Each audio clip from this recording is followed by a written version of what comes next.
Yeah, Solar has said heading into EWC that he feels very confident in his ZVT. He said he thinks he can take down Clem, he thinks he can take down Maru. Well, Cure, among those players, is just so good at TVZ. Just as you said, he might not have quite the multitasking skill or prowess of Clem. He might not be quite as good as Mech at Maru, but you watch him play and he is so decisive, he is so calm, collected, and controlled. He runs a clinic on how to play TVZ at a high level. It has been a pleasure to watch him really debut that at GSL this year. I feel like he's been revitalized in the TVZ matchup. I think this is going to be a really close series, as here we are loading in on Ultra Love for map number 1. Spawning in the top right, the Red Zerg representing Team Falcons. It is Solar.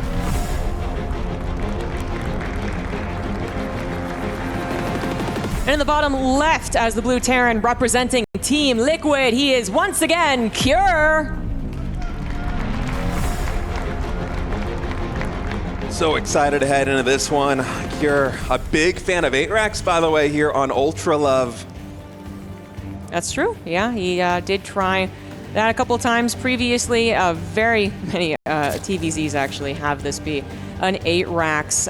It can be very powerful. Serral made it look like it was nothing, which is just, again, if you're confused and you're like, yeah, I mean, how powerful is it? That's Serral, guys. Any other Zerg player, including Solar, is going to be absolutely terrified of Cure playing a super strong macro game.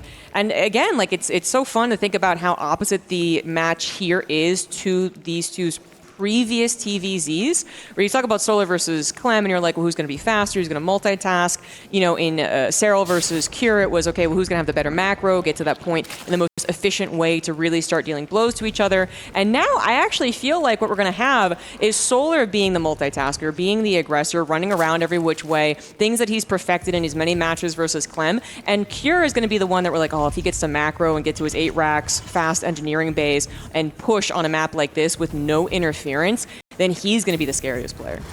Yeah, you broke that down really succinctly. I feel like Solar, just in not just in ZVT, but all around so far here at EWC. One of the reasons why he is vying for this top 3 spot in the most competitive StarCraft 2 tournament in the world is really on the back of his multitasking, his aggression. You see some players like Serral who, you know, when they navigate the early game, they're actually not really that worried, or not afraid, I should say, of going into the mid game, going into the late game a little bit behind of their opponents, because they have so much confidence in that late game. For Solar, it's kind of the opposite. He wants to bring the fight to you early. You saw that versus Hero, you saw that versus Classic is actually Cure. Usually we don't commentary the first Reaper because usually not a lot gets done, but some fancy micro able to take down one drone. Going back to my previous point, yeah, I think you're absolutely right. Cure, he is a little bit more conservative. He likes to focus and kind of narrow the game into specific moments, right? Like a big 8-rax push, a mech train just kind of moving all the way across the map with siege tanks lined up from the center of Ultra 11 to a third base, something like this, whereas Solar, yeah, he's going to be trying to pull Cure apart. Yeah, even with the Liberator style of play that he was showing, right? It was kind of this interesting mix of something that we consider very multitasking heavy, splitting heavy, which is the mass bio play, but Liberators they're literally siege units. And he was able to kind of mix it so that, yes, it was about the 1-2 on opposite sides of the map, but it was also about getting that slow push of the Liberators with siege. So just really fascinating stuff coming out from the styles, the multiple styles that we can see in TVZ. And yes, of course, we will have to talk about Battle Mech eventually, but I'm just not thinking about this map right now. I absolutely think that Cure's going to try and get away with an 8-rax once again. Solar is going to keep a keen eye out for that one. He's going to see that it is a factory 3rd CC with a starport, presumably. You didn't quite see that it was a starport. Technically, that could be a barracks. And I wasn't researching either. I don't know if it will. He's going to have 100 gas. We're going to find out. This was his bread and butter versus Serral, so probably Hellion, Banshee, and then how fast those engineering bays going to come down. Yeah, it's just a nice, safe opening here with that Banshee. Kind of fulfilling the same role that, say, an Oracle would in a PvZ, where it makes it kind of tough for Zerg to get a lot done early game, because unless you come with Queens cross map, you know, Roaches and Lings, those guys don't shoot up. Ravagers, you're pretty lucky to get a bile on that Banshee, and in fact, will be Cloak coming in here for Cure. And yeah, I was speaking actually with Rainer a couple of weeks ago, and he was talking about the frustration of playing versus Cure, especially on a map like Ultra Love, because you know the 8-rax is coming, and even then, it is so difficult to stop. I think that we're probably going to be seeing quite a wide range builds from Cure over the course of this best of 7. We will be seeing 8-rax play. We will be seeing Battle Mech. And I was going to say that I am fully expecting him to send the 8-rax again in Ultra Love, as he has repeatedly over the past couple of weeks. But look at Cure kind of flipping the script right now, man. He wants to go into double factory. As you said, even with you acknowledging the 8-rax is on the way and getting all the world in the time to prepare, most are still very afraid of it. But Cure, he wants to really change things up. It is obviously the precedent that has been set in his TVZ and a lot of TVZs. And now Solar might be very much genuinely shocked to see that not only is it not going to be bio, it is once again not going to be Battle Mech. It is double armory. We got ourselves that standard vintage mech that's going to be coming out. I did love its positioning and abuse of the choke points on Pylon. Didn't really work out as we headed into that tier 3, and the Broodlords then kind of swapped that script. But I am curious to see how Cure plays this one. Is he going to actually go for the attack once he's maxed out on tanks again on Ultra Love, or does he even change it up further and go for some turtling? Banshees have been trying to find damage here and there. Solar, as of yet, does not know exactly what his opponent is doing. And this is a very cool way of developing here from Cure. Those extra factories coming in with the add-ons right now as Siege Tank's just continuing to add up. Banshee's finding a couple more drone kills here as well. I'm wondering what brand of late-game mech this is going to be from Cure. I mean, maybe I'm getting a little bit ahead of myself, but usually when you see factories and Siege Tanks come in like this, I feel like it can go one of two ways. Either we're going to go for that big extended take line push that we were talking about in the early game, either from basically the center of the map all the way into the third base or into the fourth base, most likely here on Ultra Love. Or if we'll have a lot of extra command centers come in and Cure really try to play that exhaust style of TVZ. You know what's also interesting is that I did note that Solar banned out Pylon in the map vetoes. So I feel like he was actually very scared of that style of play when he saw it in Serral. And even though this isn't going to be abused the same way as Pylon was, I feel like maybe Solar was really just hoping not to have to deal with that in general. And again, it's going to be a bit of a surprise more so because it's a typical 8-rax. But this might be very frustrating for Solar to see, thinking, oh, I got rid of the map that would have this, and oh my god, there's like 50 tanks on my doorstep, which, you know, Solar, when's the last time they actually got a scout? We're on like a high tank count now. It's very obviously not, at this point, it's obviously not going to be bio because we haven't had any drops, but he doesn't, and I guess it's not Battle Mech because we haven't had any pressure too, but Solar, I mean, just is comfortable, just macroing up, not going to try and find any damage or any, attempt to block out the fourth base so far. Is trying to get up to that hive, but did we actually have a Roachborn added? That's why I'm concerned. Yeah, it's kind of tough to say exactly what the answer is going to be here from Solar. He is continuing to tech up, as you mentioned, as that extra hatchery does get canceled there in the top left. And I think that he can probably fully expect that this is going to be mech. And as you said, there is no pressure, so it's not going to be Battle Mech. But in a situation like this one, as Solar, what is really going to be the approach? Because Cure really isn't vying for map control at all in this moment. I actually think he didn't realize it was mech until that moment. The tank shot, because he changed Carapace to +1 missile. It happened at the exact same times. I mean, it's very surprising to say, but we'll find out later. Hellions are trying to get surrounded right now. Banelings are on their tail, and they will make those connections. That is a lot of Hellions to lose without really taking much in return other than the sacrificial Banelings themselves, but yeah, Solar, he's still getting into high technology. You can still play this out with Ling, Hydra, and maybe the Banelings help out clear out the Hellbats as well. But you do want to get something like Lurkers as well to help you. Cure's push going to be coming, I would say actually kind of shortly. 2-2 already on the way with those fast double armory builds as well. I think Cure is going to do the push style that we saw versus Serral rather than trying to really super turtle, and that is always going to be tough to deal with. Especially with the fast 2-2 coming in here, as Banshee is going to catch yet another drone trying to take an expansion, and Solar poking and prodding over here at the fourth base of Cure, able to snipe at least one siege tank. Can he get the second one there with a bit of assist from those tanks on the ground? And actually, Hellbats here in the very top left. Cure, I was talking about how he doesn't have that much map presence because it was really just that one rogue band of Hellions, but he is really trying to get a lot done with Hellions, with the Hellbats right now. Denying expansions with the Banshees, these Hellbats delaying the mining of a Solar who is on 89 drones and would love to saturate this top left base. And where are these queens going, Zombie Grub? On an adventure. They're going on an adventure. Now, they meant to go ahead and spread their creep. So they're going to get back to that. We do have Magfield Accelerator on the way for Cure. I wonder if he's going to actually use this as an opportunity to push with the mech, the tank mech that is, and then actually add on Battle Mech, which is something we've seen, aside from just like straight to battle mech that we talked about, yeah, that has also been an option in the past. Nidus Storm's coming down, Lurker upgrades on the way, Adrenal Glands, Nidus, like the Nidus Storm especially, I think is important to make sure you have some type of counter jab if you are locked in at home against the mech push, which is on its way. Yeah, Kier now moving into the middle of the map as 2-2 upgrades here for these mech units, getting closer and closer to completion. Some Hellions back at home. Blue Flame. Ready to deal with those Zerglings, as a few siege tanks will get caught, but again, with these upgrades, not much more than some damage going on to those, as Solar now testing the limits here in the center of the map, and Kier, he's starting to develop that siege line. Yeah, this is a very scary push. Once again, getting past the bridges, kind of the first choke point that you want to get pushed past, and then as you approach this one where, you know, Solar did knock down the rocks, I believe it was them anyway, it's less of a choke point, but it still is a choke point. Breaking through that's very, very difficult. Another Ling run by, going to try and find Hellbats not prepared. Little misclick maybe on the transformation back to Hellion. We do need more Hellions actually, but all the while we have Solar deciding to go in, clear out the front line with a couple of Blinding Clouds. Banelings do take out much of the Hellbats. Only tanks left over, but if there's no Lings right here, right now to take advantage of that, Kier is going to keep his position. Yeah, Kier is losing a lot of SCVs back at home to these Zerglings. 18, in fact, in total going down right now. But you know, in a situation like this one, where you're going for this tank-style push in the center of the map, I wouldn't even mind. Of course, he is rebuilding those SCVs, but I wouldn't mind him just fully investing back into Army, because the pressure is on right now for Solar. Yes, with those Blinding Clouds, he was able to get some damage in against the siege tank line, and he comes in yet again from the west side right now, trying to find an angle of attack that's going to get a little bit more damage done, but I think in total, only one siege tank falling, and actually, that's just Izzy. GG is called here in game number 1. A bit of a rug pull moment right there, as I guess Solar, maybe, as you mentioned, a little bit of a misread there in the initial stages of the game, not catching that it was going to be mech. Yeah. He had to cancel the upgrades, he had to switch the tech a little bit. I think we had, what, 1 Viper, maybe 2 in total in the initial engagement. And when you're low on energy like that, you really need the abducts, the Blinding Clouds to break through a siege line like that one.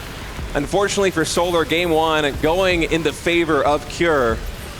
It is such an oddity to think that he didn't scout the mech, and it's not, you know, we're giving, you know, obviously we leave Solar as a very great player, and then here's what a lot of players can note if they're having trouble literally scouting factories versus barracks, right?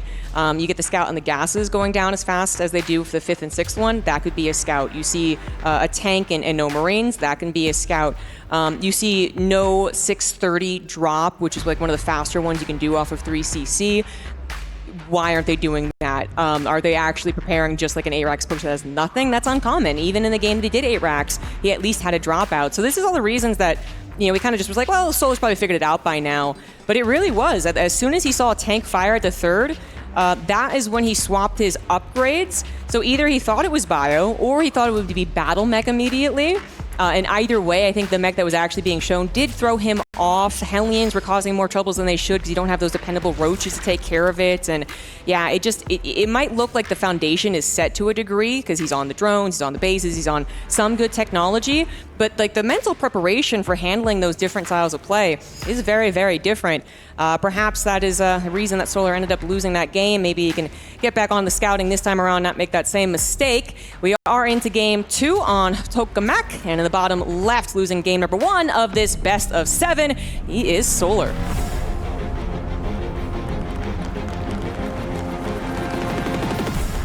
And spawning in the top right, bringing out the big mech play in game number 1. Will he go back into that here in game number 2? It is Team Liquid's Kier. You know, sometimes I do bring this up, but I'm always so hesitant to because I think, well, I'll say it first. I do feel sometimes that Solar isn't the best scouter in StarCraft 2. And that the reason I'm hesitant to ever say that is because, like, well, he obviously made it here. He's fantastic. He absolutely has to have great scouting to do that. But when you compare him to, and this is a difficult comparison, but to Serral, it feels like Serral always gets like the right scout at the right time with the perfect information, doesn't get tricked by anything in any matchup as well. But Solar, sometimes he does have this one game in a series where it's like, well, I just don't, you know, he maybe could have sent an overseer in and seen something, right?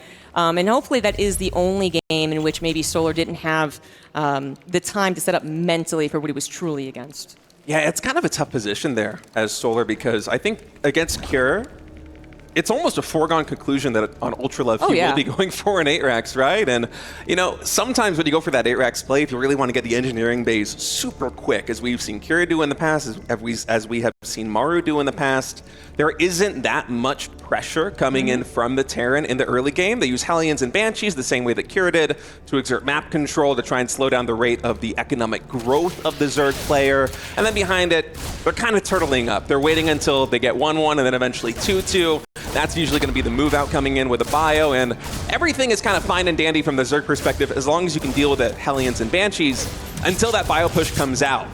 But it just never came out. And then eventually, you saw kind of the light bulb moment there for Solar, and it's like, oh, wait a minute, this might be a little bit of a misread. Kira is kind of going off of the beaten path of the meta that has been favoring him so well, the 8-rax, which again is basically a foregone conclusion from Kira in TVZ. Yeah, and then also a shout out to Kira, right? Because I don't believe he ever showed that he had more than 8 Hellions. Like, that's usually the max for when you go into bio. So that was also a really nice maneuver because, you know, I say like Solar maybe doesn't get the right scouts, but to be clear, he is scouting, just not in like super obvious ways. It's not an Overlord always going in. The Lings at the front can oftentimes get the scout that you need, but it was deception from Kira. So really just, I mean, Kira's game plans going into these best ofs are absolutely brilliant. Yeah, he is very good at these long extended series. GSL veteran going back many, many years. So many runs going deep into those tournaments. You get your reps in. Best of 5s, best of 7s, and I'm sure it's going to be the same thing from Solar. We've already seen him deliver some real haymaker blows in just a variety of matchups with the aggression so far in these series, leading up into this best of 7 here for the 3rd place match. And I feel like often, going back to your point from Solar scouting, it's usually his aggression that gives him a lot of information, whereas, you know, a player like Serral, of course, he is capable of being aggressive, but he specifically will look for timings with an Overlord, with an Overseer, as you mentioned, whereas, yeah, with Solar, it's usually the attacks that feed him information, or he's kind of playing very well off of the attacks of the opponent and just feeling the game out that way. Obviously, in game number 1, a little bit of a curveball. Let's see if Kira's going to go for the same thing and here in game number 2. Well, that's another Hellion ban. Well, okay, that was a mistake, you know, just to let that in. It is seeing a very basic opener as far as like, well, this could be every game for a lot of Terrans, 3cc, 2-on-1 with a tech lab on the barracks. But that doesn't guarantee that it's true. You know, they could be adding factories, you know, swapping that barracks off. In this case, it was, but Solar would definitely want a second scout just to confirm that. And it is going into bio. Yeah, additional barracks now coming in here for Cure.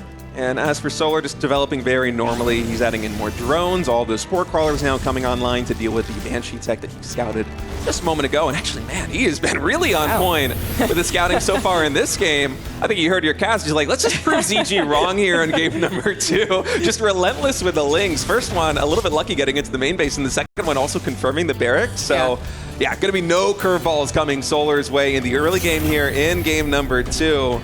And I like that because when Solar is playing at his best with information like the one that he's gathered in this game, it's usually a really back and forth one. And right now, look at this CG taking additional Vespene Geysers. And what is this, like a 520 infestation pit? Yeah, very, very fast. Popular build right now for some Zerg players when they go into macro. And this is what Solar did a lot versus Clem as well. So that is like the 4-minute Roach Warren, fast infestation pit. Some drones are going down, but most of them were pulled actually. So this isn't too bad. Nice attempt at a body block actually. How do they slip through that? Uh-oh, this is now a very dangerous moment. 3 Hellions, 1 shot on the drones. The drones don't know what to do. Do they block it? Do they surround it? Do the Queens come fast enough? 9 drones go down, and you can see that Solar was not happy about that. Banshee's in the main base looking right towards the Queen. I think they took out a drone before they did that. Yeah, that was not the defense that Solar was hoping for. No, and the damage really piling up. Those Banshees coming into the main base. 12 drones in total going down, and Cure at 6 minutes is taking a worker lead. The Hive tech starts here for Solar, and I'm getting flashbacks to Shin deploying this build in DreamHack Dallas with a fast infestation pit, the fast Hive. Usually, it's going to be roaches in the mid game to carry you through, and then a fast Ultralisk Cavern, but that's a pretty low drone style. I feel like we're usually somewhere in like the mid or low 70s when we do that style, at least from Shin in the games that I've seen. And losing 12 drones in a moment like that, it's kind of painful because you kind of want to be out of the droning stage of the game. You want to start investing all your money into roaches to stabilize you. They're the big stabilizing force in the mid game, and then play off of that to invest all this tech into the Ultralisk the Hive, the additional upgrades coming in to really bring those Ultras online. In this case, Solar losing a lot of momentum in the mid-game from what seemed to be a small moment. 12+ workers going down. It's very painful. It really offsets everything else. It's the domino effect of having to build those 14 extra drones as opposed to just being like, well, now back in an army, right? I'm going to be perfectly prepared for any push that he has on the way. Very small mistake from Curious. He does push in here. He does only have one attack as opposed to the armor. I think he just, queued the engineering base. It didn't quite work out.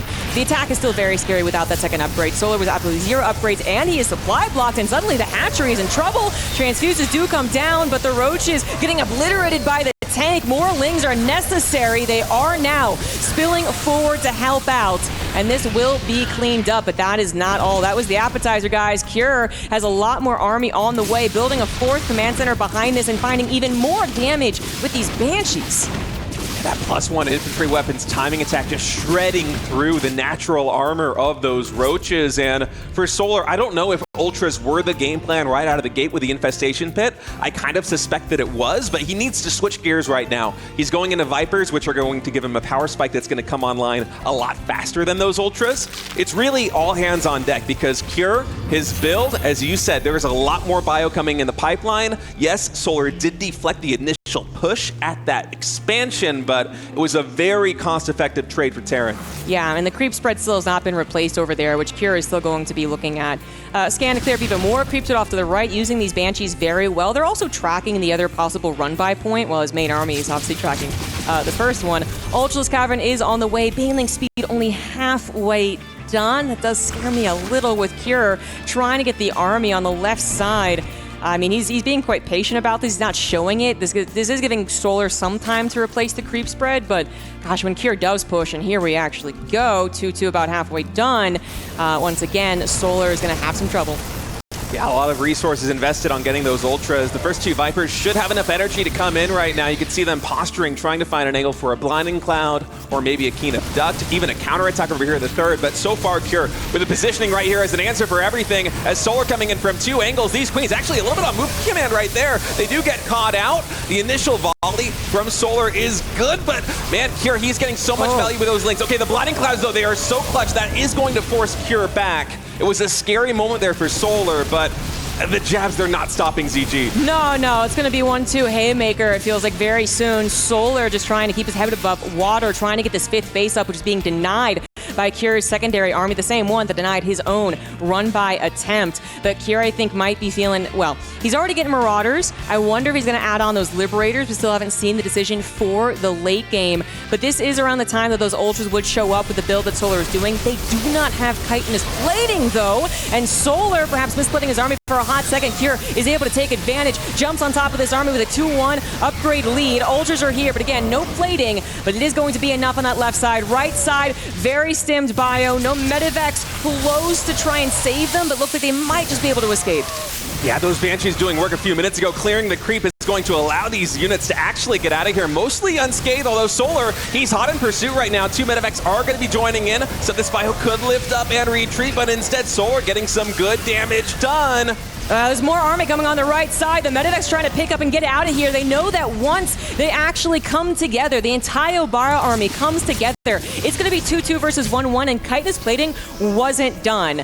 That could have been a mistake in another universe where Cure had a bit more collection of his units. Instead, Solar chooses the appropriate moment. He pushed the army back, gives himself some breathing room. He'll finish up the Carapace upgrade, he'll finish up plating, and he's going to try once again to get a 5th base up and running.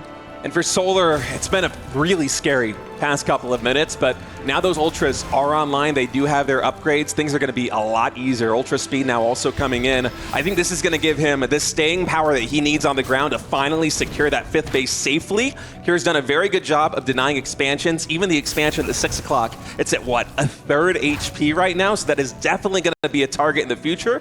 But for Solar, this is a position that you could absolutely play with. He has stabilized here in the mid game. You can see him bouncing over there in the top right for a moment, just checking the drone count, being like, okay, you know what, my economy, it's in about the right place that I want it to be. Let's try and get in control of this game. Yep.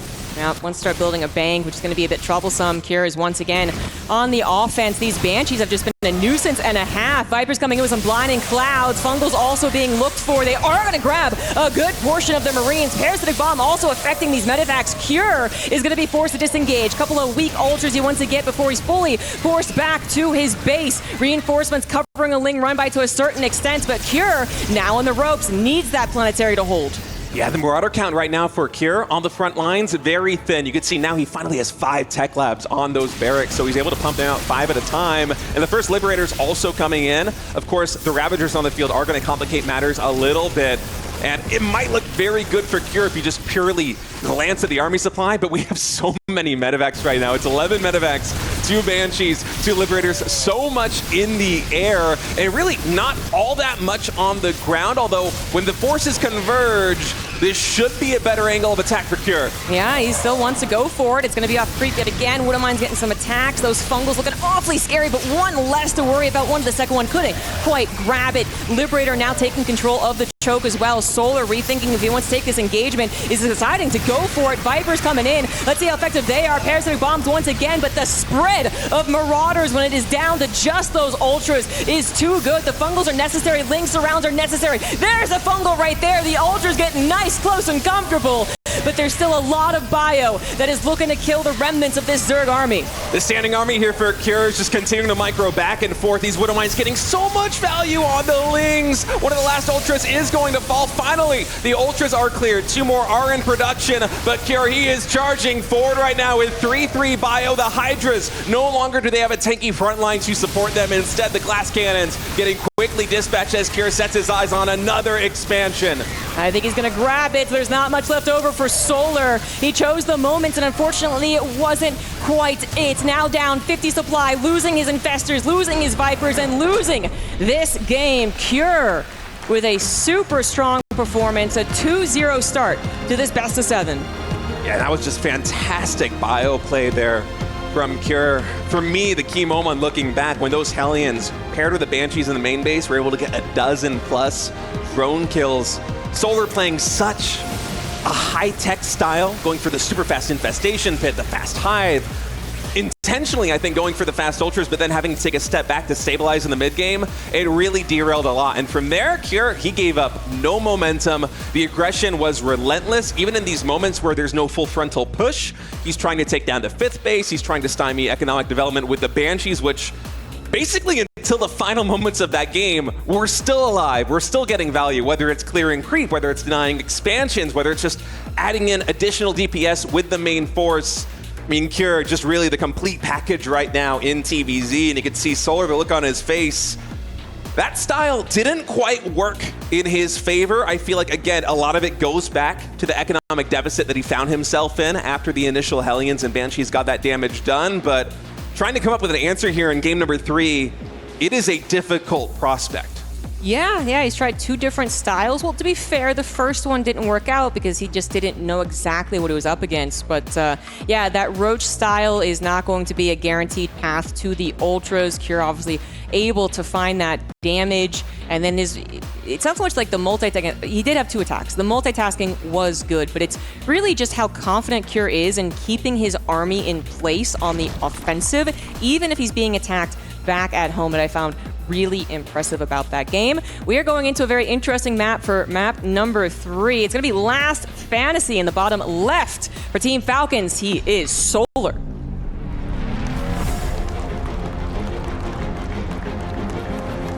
And spawning in at the 4 o'clock position here on Last Fantasy, looking so good so far in this series. Can he keep it up? It is Team Liquid's Cure. And I'm pretty sure I can count on one hand the amount of TVZs I have casted on Last Fantasy ZG. I don't really know what to expect in terms of builds. I feel like this is going to be a lot better for just aggressive play in general. Do you agree with that? I feel like it's such a curveball on the map. No, I'm with you. I feel like it's not exactly a blank slate, as I think the stats are going to say Terran appreciate this map a little bit more, but we just do not see it a whole lot. I think we don't because maybe Zergs always veto it, right? But again, Solar vetoed Pylon.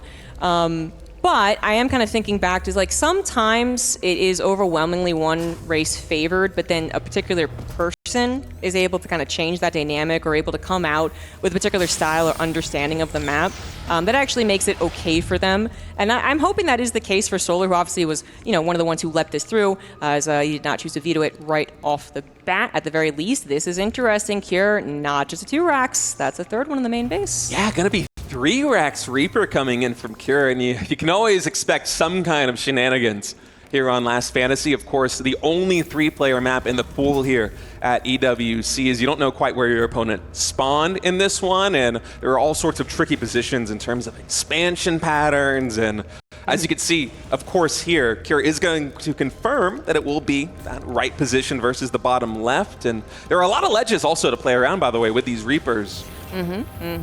Unfortunately for Solar, it takes a little moment for Cure to see where his opponent is, but for Solar, his overlords don't really know where they want to go or where they how to position themselves until later on in the game, and that is pretty big for the Zerg. The first 2 Reapers are going to make an appearance, and you're like, oh, it's a 2-rax, and then suddenly there's a few more, and that's very concerning. This Ling is going to get in and see, again, 2-rax. It's more just about the Reaper number steadily growing on the front lines. That is super scary about this. You really can't take your 3rd hatch at this point. You are very likely, I would say, to take damage even in your natural, even as you're protected. You're going to try and hold on and take 0 damage until that speed is finished. A lot more Lings in production, as well as 2 Queens here for Solar. Zergling speed about 75% done. Cure is expanding behind this. It's a lot of pressure, but it is not all in. So far, the defense from Solar has been very good, but this Queen getting dangerously low on HP. It's going to be regenerating a lot slower than these Reapers. Yeah, Cure was a bit cautious there. Didn't want to chase after that Queen, even though the Lings were still slow. Around 330 is when you're going to be aware of the speed. It's kind of the fastest speed you're going to expect. A lot of Lings were created. These Reapers, they need to be very careful. Like, they're still important to make sure you're just not constantly contained on 2 bases, that your barracks aren't even in trouble, honestly, as you start to add on other production. You do want to keep them alive, and he does pull back. Of course, grenades can also save you. Ledges can be found, so ideally you never lose all of them. But in this case, Cure saves every single one, is okay with just delaying that 3rd hatch and forcing all of those Lings as well. Yeah, and this is a really cool way that Cure is developing back at home right now. He's adding in 2 additional reactors at a very fast engineering bay. Of course, these Reapers, they have a lot of value right now. They're going to try and cancel this 3rd base. Solar, he's looking for the surround right now with these Lings. You got to be very careful because Reapers, they pack a big punch, but if there is a full surround, all right, first grenade comes in. Very good, able to dislodge a lot of these Lings. There is a surround on 2 of the Reapers. That's going to be the end of the trade for now. So Solar able to keep the space alive. But the point that I was making, ZG, this is a really fast +1, a pretty fast stim as well. If those Reapers are able to safely get back home, we can have a very big bio push coming in from Cure at this 3rd base. Solar's economy, it's a little bit stunted, right? Yeah, and I really, I think I like this from Cure. I'm not sure if it's going to work, this ploy to use the Reapers to get a backstab snipe on the hatchery, but I'm really appreciating it. It is a way to try and play out with these Reapers, avoiding the Ling surrounds in the middle of the map and kind of sneakily getting over while the hatchery is still low. That many Reapers absolutely got a snipe. So actually very good handling of the situation right now for Solar. But now what I'm worried about is, as you were talking about, the 2-base follow-up. Solar, he has to play the Zerg game, right? He has to make the army to make sure he doesn't lose any more to the Reapers. He also has to make sure that he has enough drones to actually play out the rest of this game. And that's where information is critical, and he hasn't really gotten that follow-up information yet. Yeah, and the more I think about this build on this map, the more that I like it because there is so much area with ledges to play around. As Solar, how do you get this surround on these Reapers without massively overmaking Lings and just hamstringing your own economy? You have to catch Cure out of position, but he always finds himself in angles like this one where he has the ledge to retreat back to, and you can see Solar's like, what's even the point of trying to get the surround right there? He's just going to jump back up. 2 Reapers in total going down for 14 Lings, and I know no drones have died, no Queens have died, but this is way more Lings than Solar wants to make. It's indirect economic damage, and I think this is beautifully setting up for this push. Yeah, 100%. I loved Cure's rotation right there. He basically made sure to rotate around the map where the ledges are the most abusive, as opposed through these speed zones where the Lings can actually help out. Now he's using them, of course, to get here as fast as possible. Attack already on Solar's doorstep. Gets an Overlord supply block. Solar ways away from actually having that carapace. Meanwhile, infantry weapons is done. There's a lot of Marines, and I'm not sure Solar is actually ready for this. He can't get us around either. This choke is so abusive. The grenades are still available too, and Solar is having a heck of a time against Cure. Oh, this is such a cool build coming out from Cure. Solar is trying to hang on right now. This Bio solo on HP, not just from the Queen hits, but also from the stims, and you can see a look of frustration there on Solar's face. GG is called. What a cool build on Last Fantasy. Cure just played that absolutely brilliantly. I was skeptical about the 3-Barracks Reaper at first because we see this quite often on more standard maps. It doesn't really get all that much done unless the Zerg typically misplays it, in Solar, with how well he's been playing at this EWC, you're not expecting him to misplay it, but on Last Fantasy, the build just makes so much sense. Cure is able to get so much value out of it with the ledges and stunting the economic growth of the opponent, and it just culminates perfectly in this 2-base push with +1 stim, 2 medevacs. Brilliant planning, brilliant execution. I love it so much, DG. Yeah, Cure's builds for this series is just so amazing. The way that he played it too, it could be so easy for a Terran player to think like, I'll do the Reapers and then I'll do the follow-up, and that'll be okay enough. But to actually use the Reapers well enough in that fashion, just absolutely beautiful stuff. We do have a break incoming, guys. When we come back, it is going to be more Terran versus Zerg action.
What's up, everybody? Quick shot here again with my best friend this weekend, Hero Marine. Thank you so much for joining me. Have you played table tennis before? Not at all. Not at all. Can you play table tennis with a microphone in your hands? Well, we'll see. We're going to find. I think this is going to be awful. But what we're going to do is we're going to predict the third place and the finals matches. I'm going to serve. You're only allowed to answer after I serve, okay? All right. Cure versus Solar. Who will win and what will the score be? I think Cure is going to win 4-2. Okay, give me a reason why. I think Cure is looking pretty good at the moment, like in this tournament. I know he lost to Sarah, but everybody loses to Sarah. Okay, fair enough. Let's get a serve. Yes, okay. Next question. Cyril versus Classic. Who's going to win and why? I think the only person favored against... Oh, no! Well, the only person favored against Cyril is like Clem. Okay. And since Clem is out, I think Sarah's going to win. So Cyril wins. The ball's gone. You know what? Here, I'm coming back this way. 5-1. 5-1. Yeah. This was awful. I suck at table tennis. You beat me here, and your predictions were correct yesterday. So there you have it, Cyril. 5-1.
Some spectacular gameplay being shown today by the Terran Cure.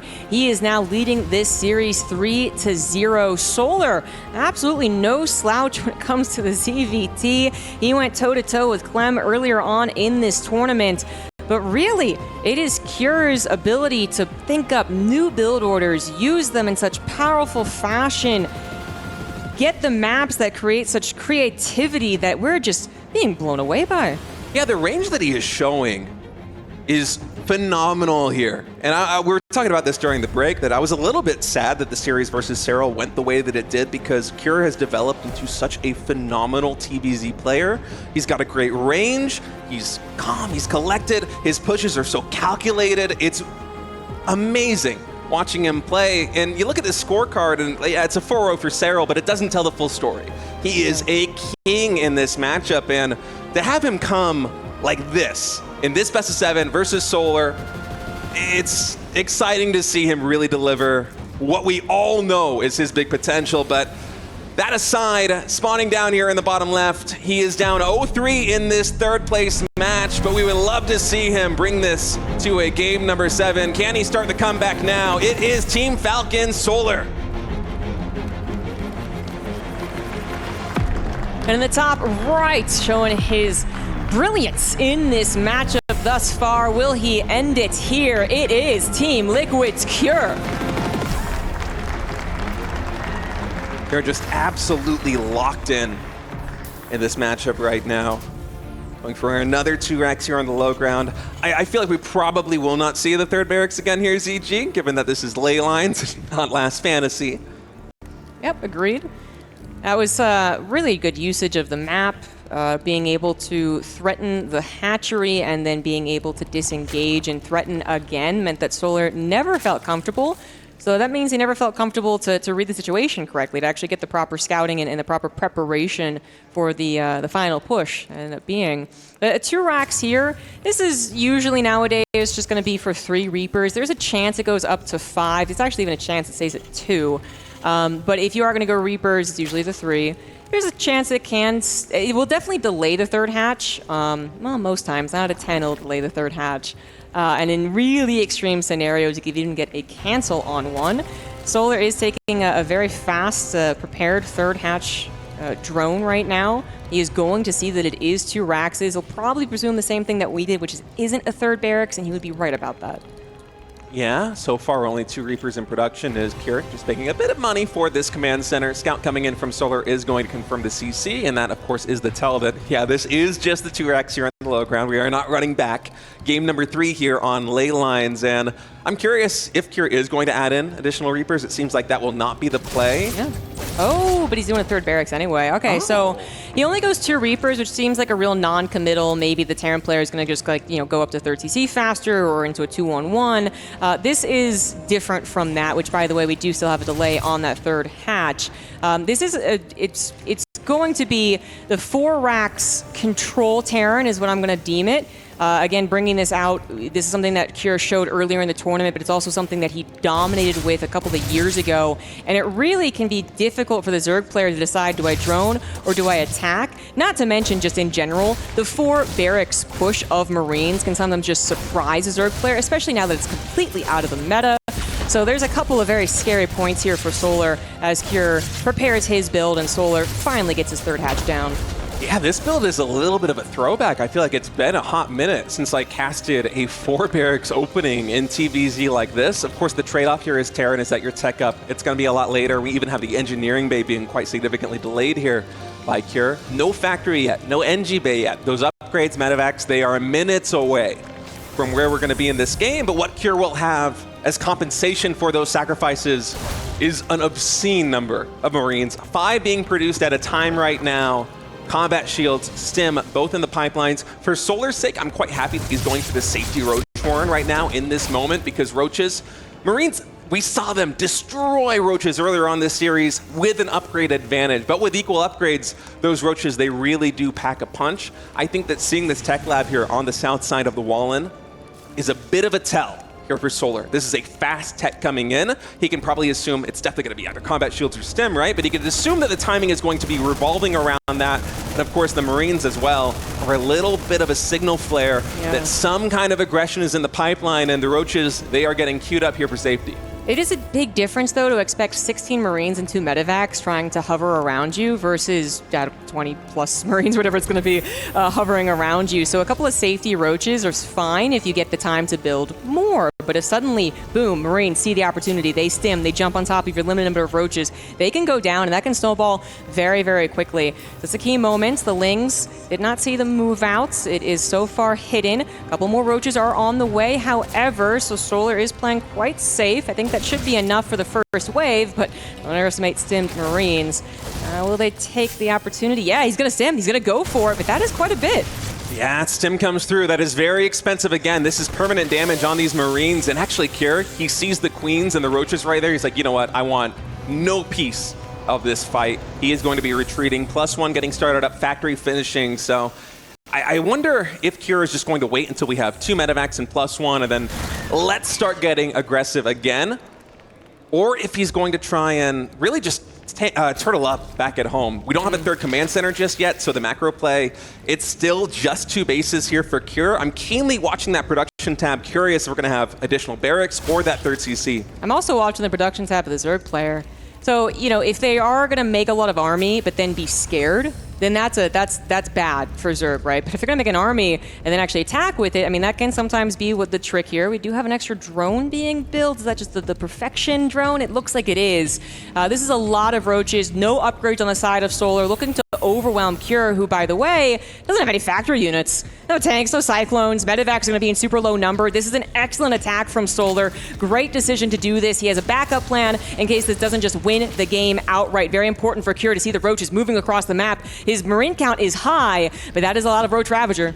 Yeah, and again, these stims, they are so expensive. First stim comes through. Cure needs to commit to the fight, but the Biles, they usher him away. He has to retreat back. That is a lot of damage done on this Terran army just by the indirect stim. Is now Solar with Roach speed done. He's pushing through, continuing to pump the gas. Cure once again stimming forward. He's trying to focus fire down these Ravagers, but instead he's just going for the Roaches on the front line. They are the easier target, and you could really see the damage piling up with all those Marines. Yes, the bio, it did get shaven down a little bit, but I think Solar was looking for a bit of a better trade. Yeah, I actually agree, yes. That was a scary amount of Roach Ravager, but really nice handling there from Cure, actually. So Solar wanted to bait the stim, wanted to increase the damage, right? Just start them off weak, but it didn't do it fast enough. There's still so many Marines coming out. The tank is finally out as well, and that's going to be the real safety point for Cure. He knows that he did an excellent job defending that, all while building a third CC on location, by the way. This is really bad news for Solar. Yeah, that third CC going to be coming online here in just a moment. +1 infantry weapons, by the way, done here for Cure. We saw how well those Marines and Medevacs were able to deal with these Roaches at first. That was with no upgrade difference. Carapace just now begun here for Solar, so there's going to be a very large window, especially with the Medevacs now reaching the field, where Cure can actually get some big damage done. Yeah, that's just... I mean, Cure made it look effortless, but there's, you know, even if he's not out like that, it might have seemed like a mistake initially, but he knew that it was going to be an attack on his side of the map. It was going to be Roaches. If it's Roaches, it's slow. It doesn't really get a blitz. It doesn't get a surround. Boom, suddenly all your Marines are gone to Banelings, right? It would have been something he could have decided around. And instead of cowering in his natural, where then maybe the Roach Ravager can like bust down a lot of production and kind of force those Marines in a position where they can't retreat, he takes the fight, has to stim, it's true, but then chooses the moment to stim and really engage, which he just had enough, and again, ended up buying up the time to get to the technology. And this means that Solar, you know, he capped himself off at a very low drone count, no upgrades, no technology. He's going to be trying to recover from that from this point on, but now we have such a large Terran army with the ability to multi-attack. Yeah, Cure going for that double drop in the natural expansion, and it's really a diversion to allow him to take down this base at the 6 o'clock position. Medevac drop now going into the main base here of Solar, even though he anticipated that earlier attack with the upgrade difference and so much bio on the field. Cure able to get that hatchery taken down, and he is not done just yet. This is a lot of Marines here in the main base of Solar. +1 Carapace only just now finishing up. Marines also in the natural expansion getting a lot of damage done. The moment the trade starts going in advantage of Solar, Cure just pieces out completely, and look at how many drones are going down. Zombie Grub! This might be Cure 4-0ing state. This is an excellent position for the Terran. He can just always move away. Solar's trying to catch up on upgrades. He's trying to catch up on technology. He's trying to catch up on economy. So much has to be done here for Solar to bring this game back. And Cure is just going to be relentless, always hitting the main base, preparing a bigger push back at home as well. It's going to come steamrolling across the map and just show up to Solar and probably get that GG. The Hive is suddenly a target now, and he's going to go for it. He thinks he can get it. He doesn't care if he loses the Marines. The Hive is gone. No Vipers for you, no advanced technology, and another base that is taken down. Here continuing to push forward. So much momentum behind this Terran army right now. Solar, he's going for one last Hail Mary fight. The fungal is huge here in the center of the map, but Cure has so much he does not care. That is it. Cure takes the 4-0. A brilliant display of Terran versus Zerg. He controlled that entire series like a mastermind. His decision-making when things did get a little tough, they did get a little weird, was excellent. And he made Solar look like he did not take 2 games off of Clem, that he did not have superb ZVT going into EWC. What a performance for Cure to take this 3rd place match. One of the most commanding DBZs we have seen here at the EWC, as Cure going to be the 3rd place victor here in Riyadh, and with 4 distinct builds. Game number 1, the tank push with Mech catching Solar off guard. He anticipated the 8-racks the same way that we did, but no, Cure, he saved that for game number 2, deployed it to excellent success. Game number 3 came in with a 3-racks Reaper on Last Fantasy, getting so much value just out of the architecture of the map, putting his opponent behind, able to deliver on that advantage with a push. And then in game 4, as we just saw, the Four-rax, it didn't get the initial damage done, but the follow-up was so brilliant. Cure, a well-earned victory here over Solar. Yeah, fantastic stuff. Looking forward to more Cure TVZ in the future. Can't come soon enough. Also getting those extra points for Team Liquid, which I'm sure that they appreciate, and an extra $20,000. An excellent 3rd place match. A little taste to what's coming forward in just a second, which is going to be, of course, the best of 9 grand finals between Serral and Classic. We do have an interview prepared, so